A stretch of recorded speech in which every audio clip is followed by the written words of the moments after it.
Hello friends, welcome back to our channel Cook with me. இன்னைக்கு நம்ம சேனல்ல நல்லா கம்ம வாசனை தரக்கூடிய பேரியூர் ஸ்டைல் இடிச்சு வச்ச நாட்டுக்கோழி குழம்பு எப்படி பண்றதுன்னு பார்க்க போறோம். அதுக்கு முதல்ல நம்ம ரெசிபிக்கு தேவையான இன்கிரிடியன்ட்ஸ் என்னன்னு பார்த்துடலாம் வாங்க. ஃபர்ஸ்ட் 1 கிலோ அளவுக்கான நாட்டுக்கோழியை சுத்தமா க்ளீன் பண்ணிட்டு நான் எடுத்து வச்சிருக்கேன். அது கூடவே ஒரு 4 பெரிய சைஸ் தக்காளி, ஒரு 1/4 கிலோ அளவுக்கான சின்ன வெங்காயம் நல்ல ஒரு ஃப்ளேவர் கொடுக்கும் நம்மளோட டிஷ்ஷுக்கு. ஒரு 10 பல் அளவுக்கான பூண்டு உரிச்சிட்டு எடுத்திருக்கேன். தேவையான அளவுக்கு கருவேப்பிலை நல்ல ஒரு டேஸ்ட் கொடுக்கும். அது மட்டும் இல்லாம நிறைய ஹெல்த் பெனிஃபிட்ஸ் இருக்கு. அதுக்கப்புறமா ஒரு 1/2 மூடி அளவுக்கு துருகின தேங்காயை நான் இங்க எடுத்திருக்கேன். உங்களுடைய காரத்துக்கு ஏற்ப மிளகாய் தூளை நீங்க சேர்த்துக்கலாம். அதுக்கப்புறமா எல்லா ரெசிபில இருக்கக்கூடிய பவர் இன்கிரிடியன்ட் மாதிரி நம்ம ரெசிபில இருக்கக்கூடிய பவர் இன்கிரிடியன்ட் இந்த ஒரு நாட்டுக்கோழி குழம்பு மசாலா தான். வாங்க இத எப்படி செய்யறதுன்னு நான் இன்னொரு வீடியோல உங்க எல்லாருக்கும் சொல்லி தரேன். அது வேணும்னா கீழே கமெண்ட் பண்ணுங்க. இது நல்ல ஒரு டேஸ்ட் கொடுக்கும். அதுக்கப்புறமா நான் தனியா ஒரு 5 பல் அளவுக்கான பூண்டு, கொஞ்சமான அளவுக்கு மிளகு,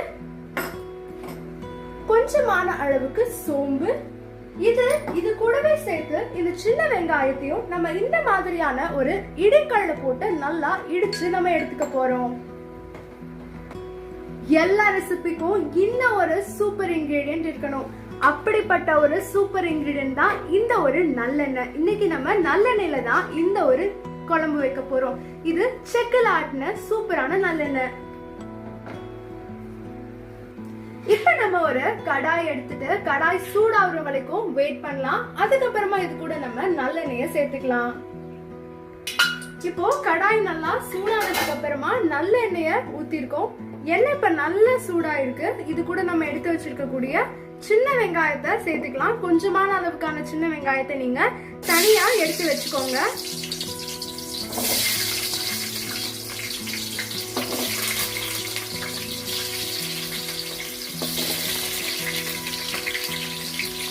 அதுக்கப்புறமா நம்ம எடுத்து வச்சிருக்க கூடிய கருவேப்பிலையை சேர்த்துக்கலாம். பூண்டு,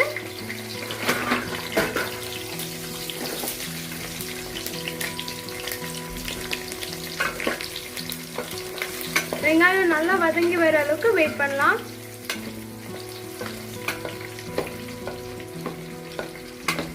இப்போ இந்த ஒரு ஸ்டேஜ்ல நம்ம இடிச்சு எடுத்து வச்சிருக்க கூடிய சின்ன வெங்காயம், சோம்பு, மிளகு, பூண்டா இது கூட நம்ம சேர்த்துக்கலாம்.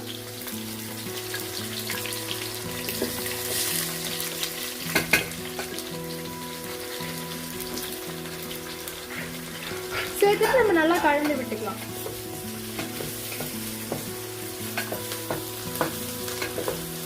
நல்ல ஒரு அரோமா கொடுக்கும் இது. இப்ப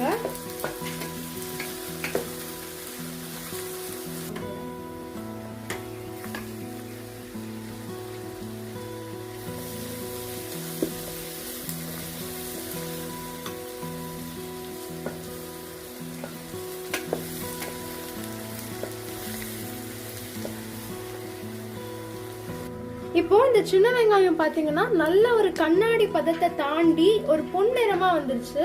நல்ல ஒரு கோல்டன் பிரவுன் கலர்ல இருக்கு இந்த ஆனியன் எல்லாமே.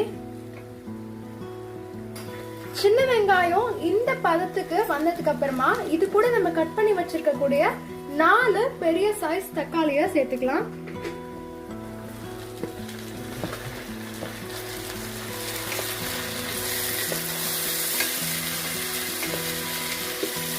தக்காளி நல்லா வெந்து வரணும் அப்படிங்கிறதுக்காக நம்ம இது கூட கொஞ்சமான தேவைக்கு ஏற்ப உப்பு சேர்த்துக்கலாம். உப்பு,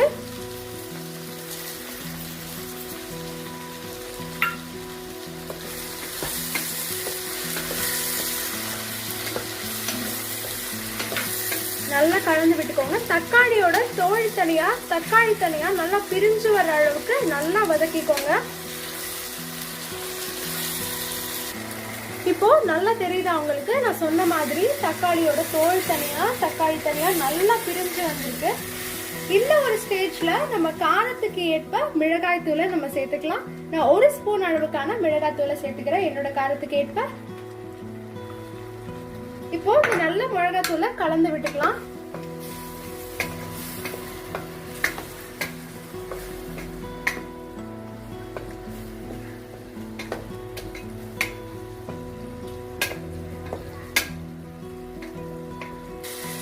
இந்த மிளகாய் தூளுடைய ரா ஸ்மெல், அந்த பச்சை வாடை போற வரைக்கும் நீங்க லைட்டா வச்சுட்டு வதக்கிக்கிட்டா போதும்.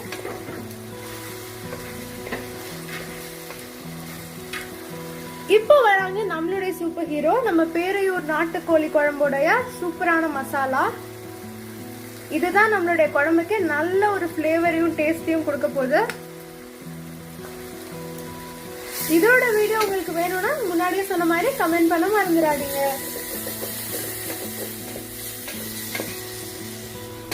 நல்லா கலந்து விட்டுக்கோங்க, அடிப்பிடிக்க விட்டுறாதீங்க.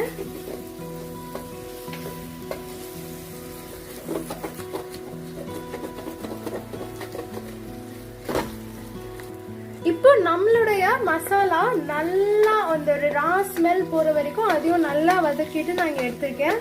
இப்ப நல்ல ஒரு அரோமா இருக்கு. இது கூட நம்ம எடுத்து வச்சிருக்கக்கூடிய 1 கிலோ அளவுக்கான நாட்டுக்கோழியை நான் சேர்த்துக்கிறேன்.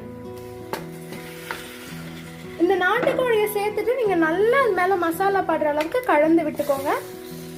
ஒரு 2 நிமிஷம் வந்துட்டு இந்த நல்லா ஊறணும். இந்த மசாலாவும் நம்ம போட்டிருக்கக்கூடிய இந்த ஒரு சிக்கனும் நல்லா ஊறணும்.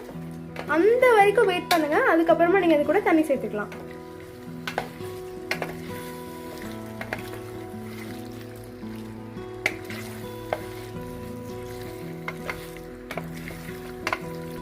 இப்போ நம்ம இந்த ஒரு சிக்கன் சேர்த்த மசாலால ஒரு மூடி போட்டு ஒரு 2 மினிட்ஸ் அளவுக்கு கொஞ்சம் நல்லா இருக்கட்டும். அடுப்பை நான் லோ ஃப்ளேம்ல வச்சிருக்கேன்.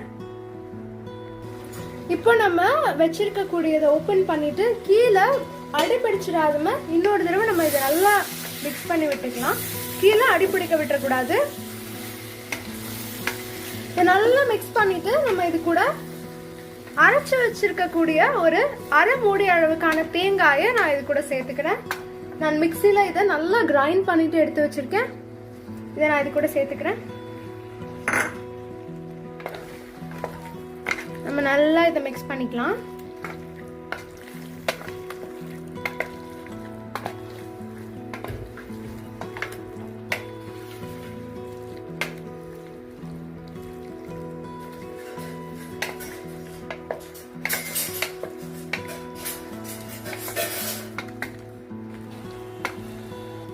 இப்போ 1 லிட்டர் அளவுக்கு தண்ணி சேர்த்துட்டு நான் நல்லா இதை வந்து மிக்ஸ் பண்ணி விட்டுக்க போறேன். இது நல்லா வேகட்டும்.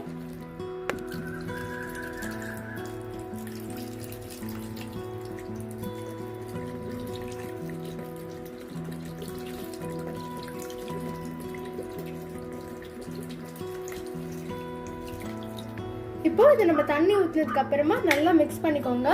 கொஞ்சம் குவிக்கா நீங்க தோசை சாப்பிடுறதுக்கு, இட்லி சாப்பிடுறதுக்கு, இல்ல வேற எந்த ஒரு டின்னர் சாப்பிடுறதுக்கு உங்களுக்கு இது வேணும் சீக்கிரமா நினைச்சீங்கன்னா நீங்க அப்படியே ஒரு குக்கருக்கு டிரான்ஸ்ஃபர் பண்ணிட்டு ஒரு 2 விசில் வச்சுட்டு நீங்க எடுத்துக்கலாம். உண்மையா சொல்றேன், ஒரு சூப்பரான காம்போவை இது தருங்க. பரோட்டாவா இருக்கட்டும், சப்பாத்தியா இருக்கட்டும், இட்லியா இருக்கட்டும், தோசாவா இருக்கட்டும், ஒரு பர்ஃபெக்டான காம்பினேஷன் இருக்கும். ரைஸ் கூட சூப்பராகவே இருக்கும். ஸோ இப்போ இதை நான் நல்லா வேக விட்டு எடுத்துக்கலாம். சிக்கன்லாம் நல்லா வேகட்டும். இப்போ நம்ம நல்லா கமன்னு வாசனையா இருக்கக்கூடிய இந்த ஒரு நாட்டுக்கோழி குழம்ப அடுப்புல இருந்து இறக்கியாச்சு. நல்ல ஒரு அரோமா, நல்ல ஒரு ஃப்ளேவர் நமக்கு தெரியுது. இதை கூட நீங்க கொத்தமல்லியை சேர்த்துட்டு நல்லா சூப்பரா சர்வ் பண்ணலாம். உங்களுக்கு குழம்பு எந்த ஒரு கன்சிஸ்டன்சியில வேணுமோ அந்த ஒரு கன்சிஸ்டன்சியில எடுத்துக்கோங்க. சிக்கன்லாம் நல்லா வெந்து நல்லா பொலன்னு வந்திருக்கு. சாப்பிடவே அவ்வளோ டேஸ்டா இருக்கும். இந்த மாதிரி இன்னும் நிறைய ரெசிபி வீடியோஸ்க்கு நம்ம சேனலை சப்ஸ்கிரைப் பண்ணிக்கோங்க. கீழே இருக்கக்கூடிய லைக் பட்டனையும் பிரஸ் பண்ணிக்கோங்க.